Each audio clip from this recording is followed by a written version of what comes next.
Good morning, Doug here from the Hundredfold Journey. Thanks again for joining us on this Sundays with Doug. Uh, every Sunday we meet together because we're all on a journey together. And the idea here is to help rewire your brain, build new habits, and create a new identity because you do have the power of choice. Because a hundredfold is about a group of people who are looking to find their true identity, and by doing so, finding God's true identity. Each week, I do like to cover the 10 truths. These truths were true for Jesus as well as they're true for you. And what I'd like to do is maybe for those that are online, can you share any experiences that maybe you had last week where one of these truths were true for you? If not, I've got a couple, but who would like to share an experience with the 10 truth this last week? So I have one. Um, I on Friday morning I was driving to work, and as soon as I pull up to the job, I notice for the first time that my gas is on zero. I mean, Oh, it's wow. like negative. Uh-huh. And I'm like, oh, I'm like kicking myself because I'm like, why didn't I go get gas? What am I doing? And I'm already at the job. So I thought, it doesn't matter if I want to get here on time. It doesn't really matter if I try to go get gas right now because they're expecting me to be there. So I finished out the day and I prayed the whole time. I was like, please, God, send me a sign. I will do anything. Please let me get to the gas station. And I made it. So it was talk about, I don't know, all my needs are constantly met. Like Yeah. I was so appreciative and praying after, like, thank you. Thank you, God. Send me a sign if you want me to do something. If, Right. like, I mean, I know that you don't have to repay anything, but I was so appreciative. And yeah, I mean, it fits into a bunch of them. I'm always in the right place at the right time. Mhm. Everything my hand touches prospers. So yeah, that was a pretty big deal. I hope Yeah. I never do that again. I have unlimited possibilities and resources. So the Yeah. possibility of you driving when you potentially had no gas, right? Yeah. And then I just thought, it put me in a state of mind of giving back, of just being like, Oh, people can be in really vulnerable states, and I tend to just be so busy, like with my daily life, that I don't always pay attention to those mhm. things. And I thought, well, maybe that's a way that I can just give back a little bit, is try to, help people that are in vulnerable positions like that. Oh, that's great. So yeah. Very good. Well, I have one as well. Mine's a quick one. Okay. So this past week, uh, Jeremy and I were going fishing, and I decided, hey, I'm just gonna put on a live on TikTok and see what happens. Mhm. And since that day, it's been incredible going on live on TikTok because there's been a few people where I go on live with them, and they're from a different state, and they literally message me the next day saying, I had no friends, I've had nobody to talk to, I'm so lonely, and you made my night. That live made my night Wow. just because I was requesting songs. I was like, Yeah. anybody's got song requests, people were requesting songs, and I would go live with, this lady that, necessarily you would see probably and judge her because she looks like she doesn't have a lot or maybe a little bit homeless. But when you get to talking to her, it's like, it's one of the greatest experiences you'll have because you just don't know that person and you don't know what they need and what they Mhm. want in the moment. So I'm just really thankful for live. Jeremy and I have been on live together and helping people, motivating people to Mhm. make sure that they smile. And I realized right then and there, I'm like, my life is very, very tiny compared to if I wasn't able to help people, my life would be very small and very tiny. But Mm. I feel so great and so powerful because I'm giving that energy to other people and not expecting it back. Right. So that being God to somebody today is definitely high on that list. Oh, that's cool. Yeah, and it's just amazing that this new technology, TikTok, which I'm familiar with, but as far as going live and sharing, to people and literally throughout the world, right? I mean, Yeah. whether it's the United States or overseas, I mean, you can touch anybody at any given time. So yeah, that's amazing. Yeah, maybe I'll have to figure out how to do that Yeah. for my Honestly, studies. you could do it for your studies. I would have to really teach you how to do it. Mhm. But it is a beautiful thing. It's awesome to be able to get to know people. You're right, Texas, all over. People were Yeah, saying, "Hey, can you play that country song? Can you play that country song?" And the fact that I can offer that service and I don't have to be there in person, it yep, just makes it nice, you know. yeah, exactly. Awesome. All right, guys. Well, thanks for sharing. So let's jump into today's study. So we're starting a new series called "We Have the Mind of Christ," and 1 Corinthians 2:16 basically says that we have the mind of Christ. So the next few weeks, maybe even more, is we're going to dive deeply into what that means, what it means to have the mind of Christ in regards to our thoughts, in regards to our the words that we speak, how we see things, how we perceive things, um, what influences my mind, the mind of Doug, if you will, versus the mind of Christ, and which side am I pulling from? And some of this we've covered before, but I wanted to do a deep dive. And then finally, also listening to God's voice and hearing His voice. Um, since we have the mind of Christ, we have the ability to hear God. He's always talking to us. The question is, are we listening? So the question is, or sorry, the statement is we have the mind of Christ. So we're going to be talking about that again in this new series. So what we're going to start with is we're going to delve into just how God has designed us and made us so that we have power to be a co-creator. So this is an introductory lesson today, and I'm going to hopefully demonstrate or show you just how powerful our mind is and the way that God designed us and created us. So I'm starting with a video with Deepak Chopra with Oprah Winfrey, and he describes the power of the mind and putting intention to something. So we're going to take a few minutes here and watch this video. So if the mind, we're going to do this experiment to prove how powerful the mind is. Yeah, there are many experiments you can do, but we can do the simple one if Yeah, you let's want. do this. Stick with that one. Okay. A lot of pressure here. And what does this mean? Well, why don't you do it? Why don't Okay. you do it? Hold this string between your thumb and You your guys can hear forefinger. this, Just right? hold it. Uh-huh. Rest your elbow comfortably on your thigh. Uh-huh. Oh, boy. Okay? Yeah, rest it comfortably. I'll hold it still. Now, just while you're holding that still, mentally have the idea it's moving back and forth. Mentally have the idea that it's moving. Okay? Don't worry, it'll start moving. It'll start moving wider and wider. See, it's already doing that. Okay? In any direction you want. There you are. Now, once it's doing that, just change the idea in your mind that instead of swinging it like that, it's going to start swinging like this in a different direction. Oh, my Mentally. heavens. See? Now, mentally have the idea that it's going to start making circles.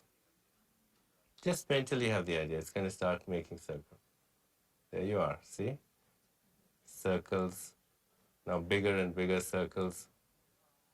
There you are. Oh, my heavens. Okay? I didn't think I could do it. I was See? feeling a lot of pressure here. Okay? Well, listen. I Now, can't believe it's doing it. yeah. And now have the idea that it's going to reverse the circle. So if it's making Oh, circles. no, I don't know if I can do that. Just have the idea. Okay. Just have the idea. That it's going to reverse the circle. Yes. Just keep that idea in your mind. You see, your expectancy determines outcome. Uh-huh. And as long as you're not attached to the outcome will be guaranteed. Okay. Whenever we fulfill a desire, whatever that desire is, certain things happen. Number one, we expect a certain outcome. Oh, it just There switched. you are. It See? just did it. See? I can't, And this is living proof that every cell in your body is eavesdropping on your internal dialogue. And by changing your internal dialogue, you can influence the chemistry, the Even fundamental Sally's impressed. Even chemistry of Sally's every saying, I cell. didn't think you could do it, but you did. Every cell? Every cell. How would this happen Now, otherwise? see, now this is amazing because if you can do with this with a string, Right. it means you can do it with your life. Yeah, you can do it with anything. You can fulfill any desire in life that you want, because inherent in having the desire is the mechanics for its fulfillment. I don't have the same desires as you because nature gave me those desires that nature means to fulfill through me. Okay. Hi, you. All right, so hopefully that came through loud and clear. So- You guys still there? Yeah, it did. All right, good. So again, the power of the mind. So just how powerful is our mind? How God designed us to be co-creators. So some of the statements that Deepak Chopra added here was we need to mentally have the idea. So and it can be anything. It can be anything that comes to our mind. Rachel, for you, you know, it was the idea that you would have enough gas to make it to the gas station, right? And Michael, yours is the intention to help other people. So you mentally have this idea, and then all of a sudden these thoughts come into you that guide you and direct you to fulfill that. Just like the string with the thing rotating, is you have that that idea mentally, and it will manifest. Expectancy determines outcome. So if you expect things to happen, again, through your mind, through your thoughts, then that determines the outcome. Because God has designed us this way to be co-creators. As long as you are not attached to the outcome will become guaranteed. So what that means is that we have to be careful, not attached to the outcome. Basically, what that means is that you know beyond a shadow of a doubt that you're going to make it. So you're not worried or concerned, what if it doesn't? What if this happens? God didn't hear my prayer. And then you start attaching all these negative things to what you have determined that you want, right? If you get detached from those things, the negatives, then what it's saying here is the outcome, will become guaranteed. You will get the results that you're looking for. Does that make sense so far, what I'm covering? Yeah. Yes, it does.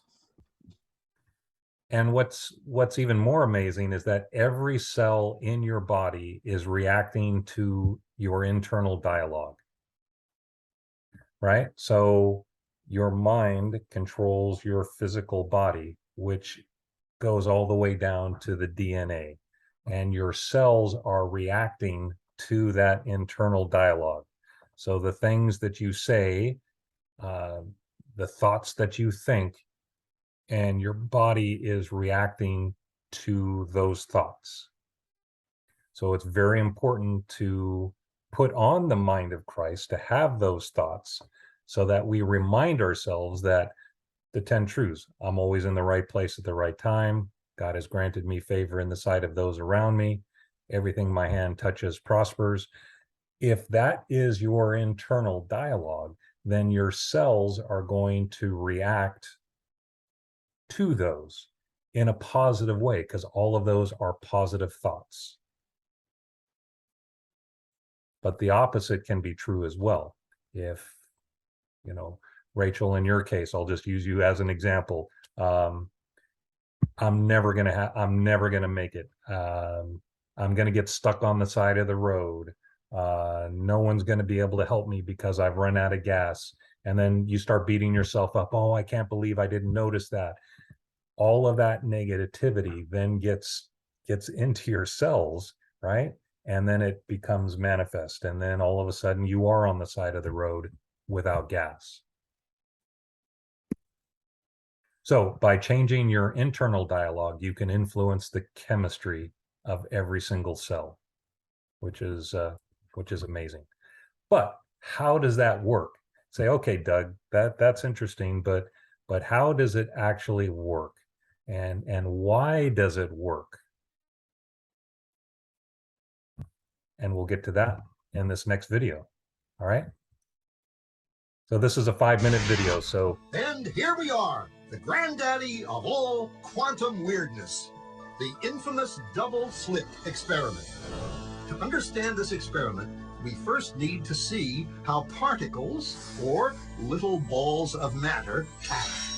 If we randomly shoot a small object, say a marble, at the screen, we see a pattern on the back wall where they went through the slit and hit. Now, if we add a second slit, we would expect to see a second band duplicated to the right. Now, let's look at waves. The waves hit the slit and radiate out, striking the back wall with the most intensity directly in line with the slit. The line of brightness on the back screen shows that intensity. This is similar to the line the marbles make. But when we add the second slit, something different happens. If the top of one wave meets the bottom of another wave, they cancel each other out. So now there is an interference pattern on the back wall. Places where the two tops meet are the highest intensity, the bright lines, and where they cancel, there is nothing. So, when we throw things, that is, matter, through two slits, we get this, 2 bands of hits. And with waves, we get an interference pattern of many bands. Good so far. Now, let's go quantum.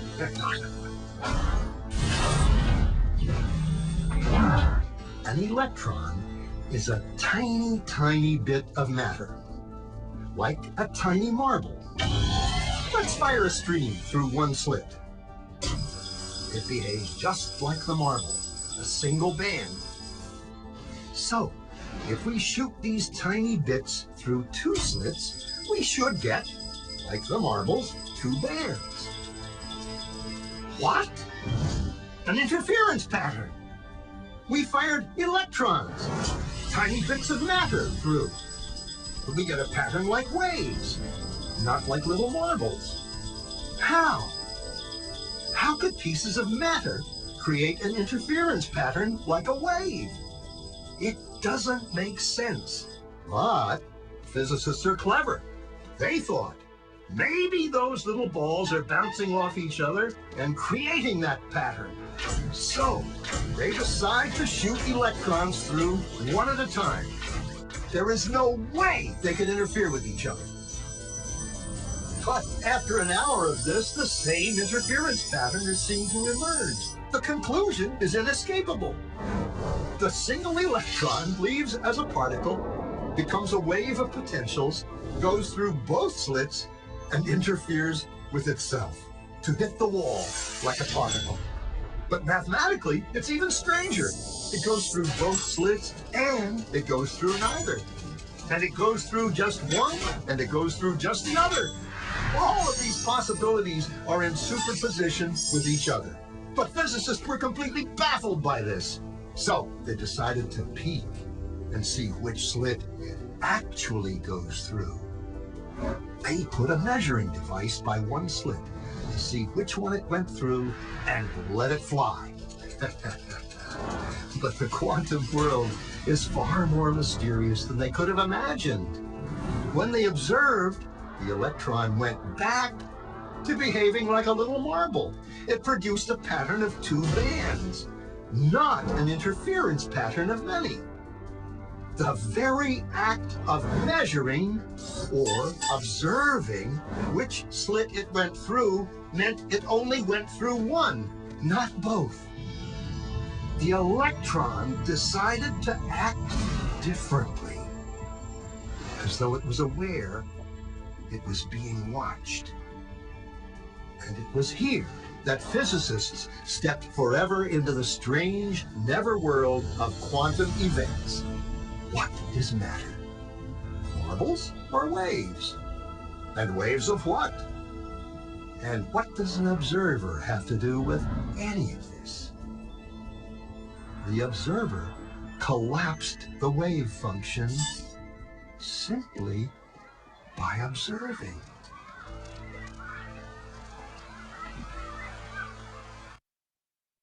All right, guys. So welcome to high school. Well, yeah. Here's the thing: is actually, I learned about the double slit experiment when I was living at Heather's house. I did it with a credit card. I cut 2 slits in it, and like that, just like it showed, and I shined a flashlight through it, and it was like it showed 4 lines instead of 2 lines. Mhm. I was like, what? I was like, Mhm. how is that possible? Then I looked it up. I did more research on YouTube, and it explained the double slit experiment, and it's really trippy. So what's trippy is this is exactly the way God created us and has put things into motion and has given us all the potentials, all the possibilities, all the resources are within us. They've been given to us. A verse that I know I've shared with you guys before is God has granted us everything for life and godliness. He's given it to us in the garden, right? He created the Garden of Eden, and he's given Adam and Eve everything that they needed, and all they had to do was maintain the garden, right? So he's given us the keys to the kingdom. So everything that we need is within us. And the way he's done it is this. And I know you guys ask a ton of questions, please, but our universe, the air that we breathe, and the very being that we are, all have atoms, right? And we've all heard about atoms. So they make up everything around us is atom based. And what you'll notice here is the structure of the atom is that there are 3 protons, 4 neutrons, and 3 electrons. All right.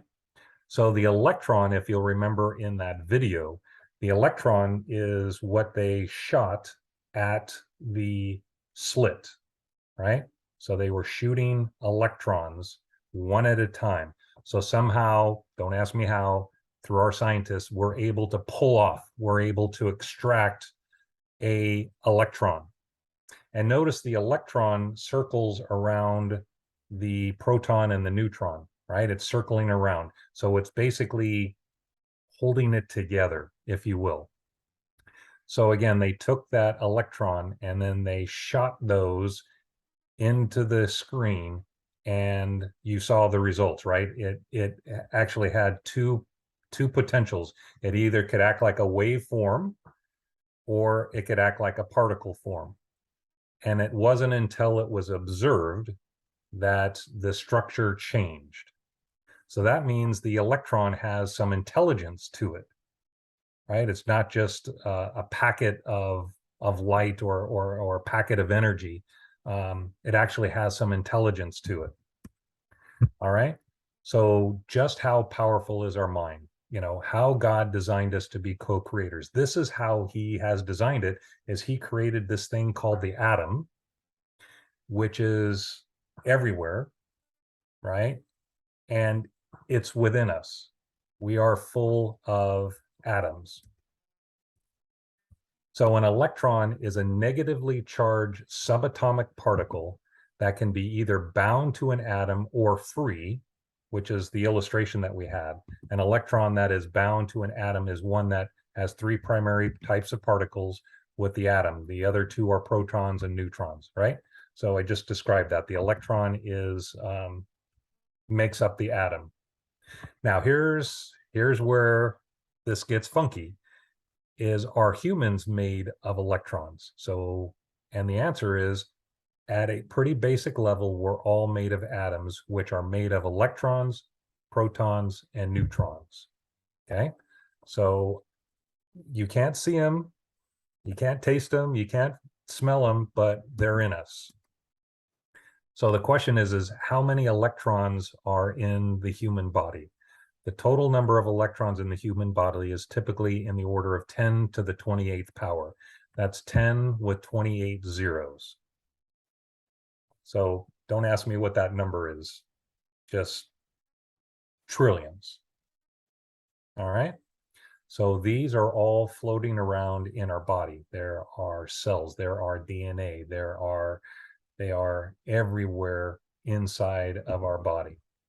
So the double slit experiment has become a classic for its clarity in expressing the central puzzles of quantum mechanics because it demonstrates the fundamental limitation of the ability of the observer to predict experimental results. It's called a phenomenon which is impossible to explain in any classical way and which has in it the heart of quantum mechanics. So again, the observer, as he's looking at the electron as it's going through, has the ability to change what the result is. And they don't understand why. Why does it do that? Well, I can tell you why. It's because God designed it that way. And he designed our mind, just like Oprah Winfrey, right? To be able to, with her mind, tell that washer to rotate in a specific way. And it's all done through the power of our mind and through us controlling, observing, having an intention about what we want to see, and then be able to impact what we see through thought. That's how powerful we are. That's how powerful our minds are. All right. So I'm going to pause there for just a second. So I know I've thrown a lot at you, but any questions, any comments up to this point?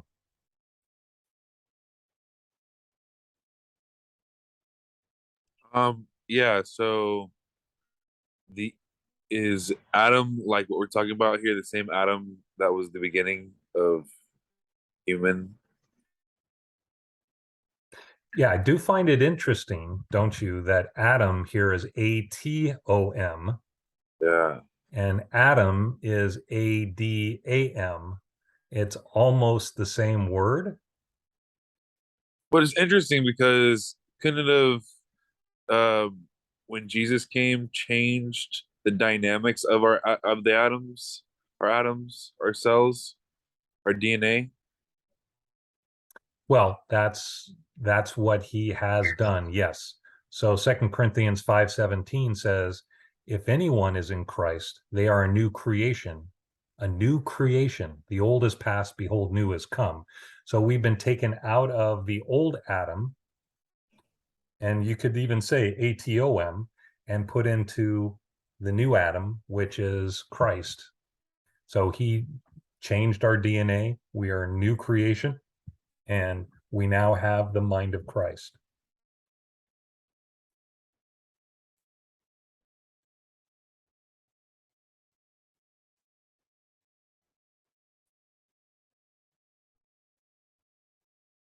So he designed it this way, right? Atoms are in the atmosphere, they're in our body, they're everywhere. All right, so let's get another explanation here. So again, just how powerful is our mind? What happens when you observe an electron? So this is kind of a summary of what we just talked about. When under observation, electrons are being quote unquote forced to behave like particles, not like waves. Thus, the mere act of observation affects the experimental findings. So what they found is that when they did the experiment without an observation, it came through as a wave, right? So before observation, waves spread out over space and time. But then when it was observed, when it was looked at, when intention was brought to the test, At the time of observation, it turned into a particle. So it was localized in space and time. So what that means. Hey, Doug, I wanted to make a comment. Yep. So what you're saying is that the observer became a factor in the results of 100%. their hypothesis. That's correct. And the very act of observing changed the outcome of the test. And this test was done, I probably should have given maybe a little bit more background on the test, but it was done in the 1800s. And since then, it's been repeated over and over and over again over the last 100 years, 120 years. And here we are today. It's still confirmed that the observer changes the outcome from a wave of unlimited potential to a particle form, which changes what you expect to see.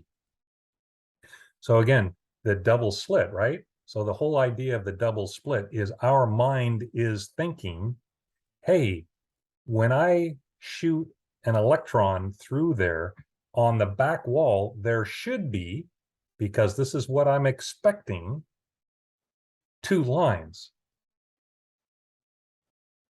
And that's what happens. But when you don't look, when you're not observing, when you don't have that expectation, it's just in a waveform. So it's not until you observe it and you put an intention that it becomes what you think it should be.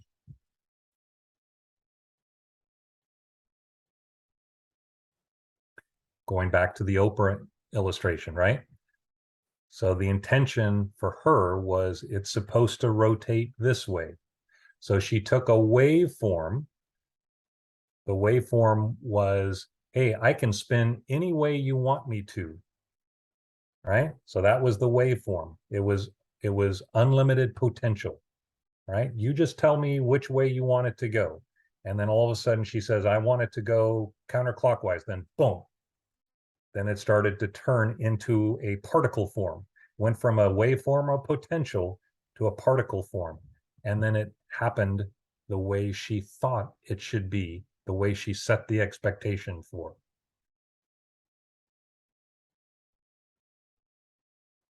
So are you starting to think about, well, what does this mean for me?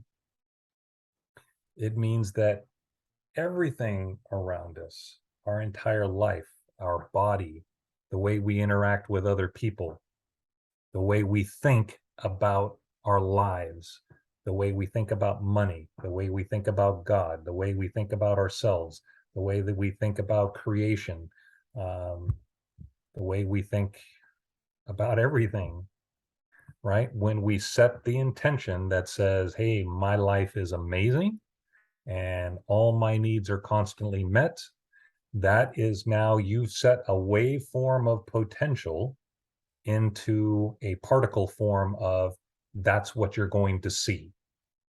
You could also call this the law of attraction. This is how the law of attraction works, is you're setting the intention as to the way you want your life to be, and then things line up to make that happen. Well, how does that happen? It's because you're changing that atom, the actual physical atom structure, to become what you expect it to be. This is the power of our mind, and we have the mind of Christ.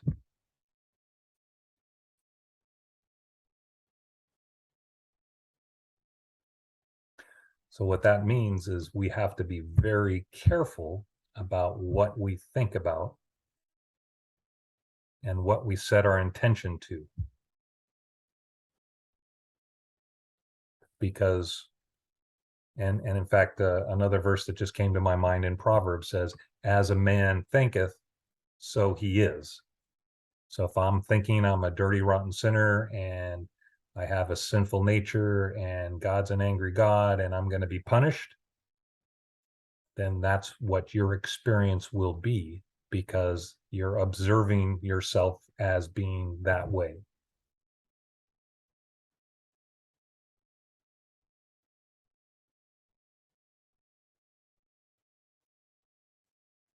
I know this is pretty deep, but I'm hoping you're grasping the simplicity of it, yet it's very complex because the implications of this for our life is pretty huge.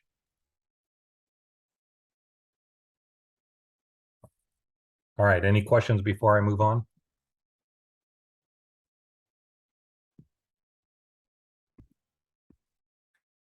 All right, so let's put some rubber to the road here. What are some examples of looking at something that you want to see, right?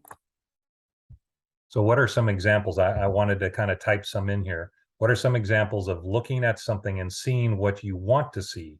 Remember, what you see is what you expected to see. This could be considered positive or negative. So I'll just start with the expectation of having enough gas to make it to the gas station, right? What's another thing that some examples? I know Well, enough. Go ahead. this is kind of just like kind of a funny one, but interesting. But have you ever noticed that if you're thinking about buying a certain car, all of a sudden you see that same car, Hmm? hundreds of them, and you've Mhm. never noticed it before? So that's interesting. Yeah, an example of that is my daughter was interested in a Mini Cooper, and before her interest in that, never saw a Mini Cooper. Probably didn't even know what they looked like, but then all of a sudden, hey, I'd like to buy a Mini Cooper, and then all of a sudden they were showing up everywhere. Mini Cooper, Mini Cooper, Mini Cooper. So yeah, so perfect example. What's another one?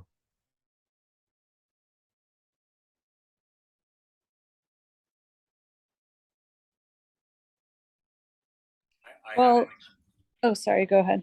I had an experience this week where I was texting a person and just kind of reaching out to them and just saying, "Hey, just checking in. How are you doing?" And literally a couple of hours later, the thought of that person came to me, and without me knowing it, they had texted me, like that moment, the moment that I thought of them again, the second time. So it's like I knew that they had texted me, and sure enough, I looked at my phone and there they were.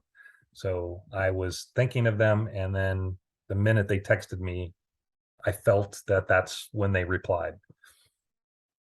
Hey, Doug, I actually, there is a psychological term associated with that. Yeah. I'm forgetting the name of it, but it's very interesting that you said that because it's the psychological theory that if you think of someone that or like if someone's presence crosses your mind, it means that they're thinking of you at the same time as well. Yep.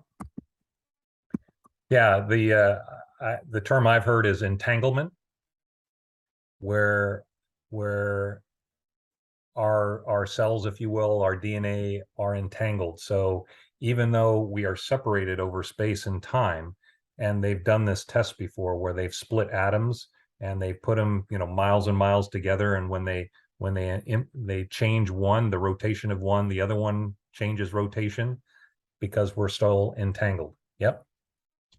Another perfect example of the entanglement is with twins. That they are Yes. very, very, very strong proof of actual entanglement. Mhm.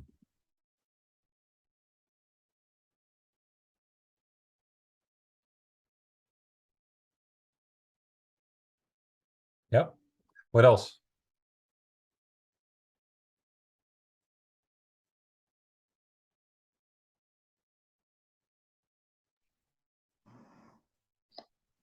Well, I one time drove across country with my cousin, and we drove through Yellowstone National Park. And before she like introduced me to that, I would have probably taken that drive through, basically like a safari that you don't have to pay for because it's just Yeah. all wild animals. Yeah.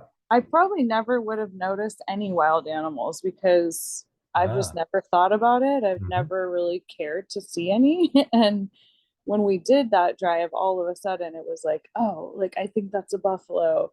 We saw like a bunch of really crazy goats with like the big, horns, and Yeah. it was really cool. And so, but I had to like focus on it. So you basically opened yourself up for new experiences. Yeah, and then they were just everywhere.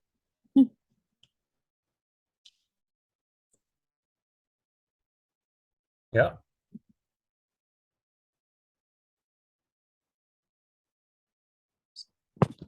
So guys, this is the way that God designed us, is he's given us the power to co-create with him. And he's given us the keys, the ability, the desire to create. So what do we do with that? We have to be intentional.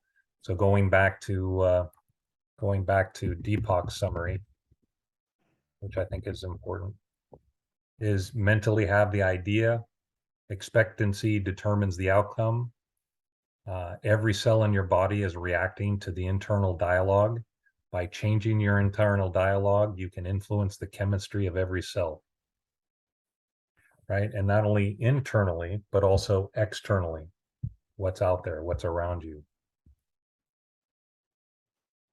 Again, the way God designed it is through this amazing technology called the atom, which has this electron which circles around the proton and neutron, and since the atom makes up everything around us, right? It makes up, there's atoms in this pen, there's atoms in these sunglasses, there's atoms in my eyeball, there's atoms in my cell phone.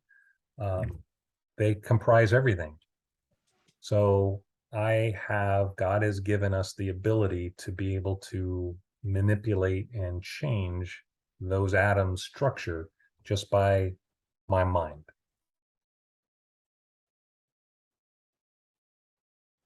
And again, this is not just Doug talking. This is not just some theory.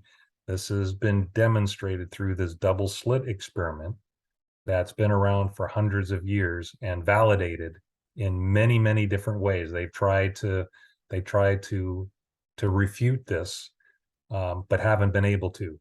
And it all comes down to the observer effect. Is once we set the intention of these atoms, of these particles, once we say, hey, I want it to be more gas in my car so I can make it to the gas station, then boom, that waveform of potential becomes that particle. It becomes what you're asking it to be. So these are some things that we just talked about. So the other thing is we also can be negative, right?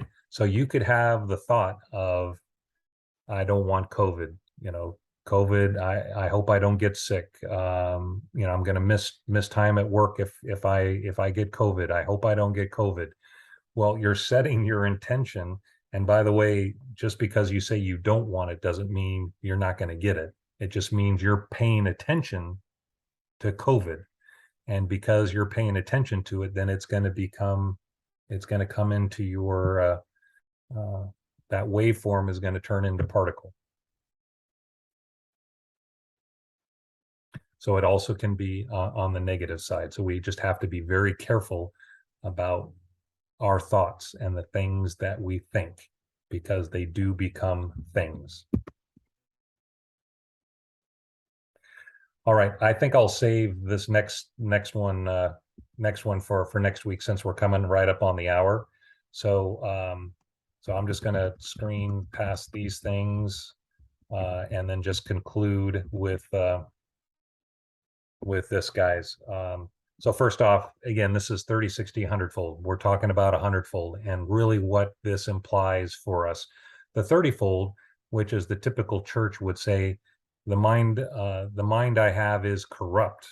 I can't hear God unless I repent and confess my sins, right? My mind is corrupt. There's no way I can do anything because I'm a dirty, rotten sinner, right? So all they're looking at is what they see, right? The world around me, life is difficult, life is hard. Therefore, that's what they're going to experience, is because that's what they're thinking they're experiencing, right? Then the 60-fold is, hey, they believe they have the mind of Christ. They can do miracles, signs, and wonders, but they still need to pray and confess. There's still some things that they need to do in order to make those things happen. So both of these are work-based. There's things that they have to do, versus the 100-fold, which says, I have the mind of Christ. There is nothing I need to do. Just yield to the fact that I'm the one, that I am one with him, which includes our minds, right? So you can rest in knowing the thoughts do control things, and just yield to the fact that these thoughts are coming in, thoughts of you're holy, you're blessed, you're righteous, you're forgiven. And then your life will then display that, and it will come from love. So again, this next week, please continue to remember the 10 truths, and then how you answer this question, how good is God? And the way you answer that determines your yield.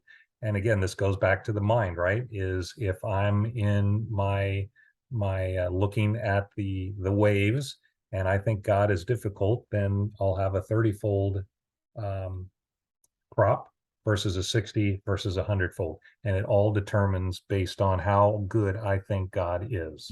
So the way you answer that determines your yield. If you have any additional questions you might have, you can go on to the100foldjourney.com. That's our website where you can pull down other studies. You can also reach out for prayer. And then, of course, we're also on Facebook. You can reach out on the 100-fold Journey through Facebook. All right, so that's our teaching this morning. Thank you for participating and joining. We'll be here next week as we continue on We Have the Mind of Christ. So thanks, everybody, for your time. Have a good rest of your day. Bye-bye.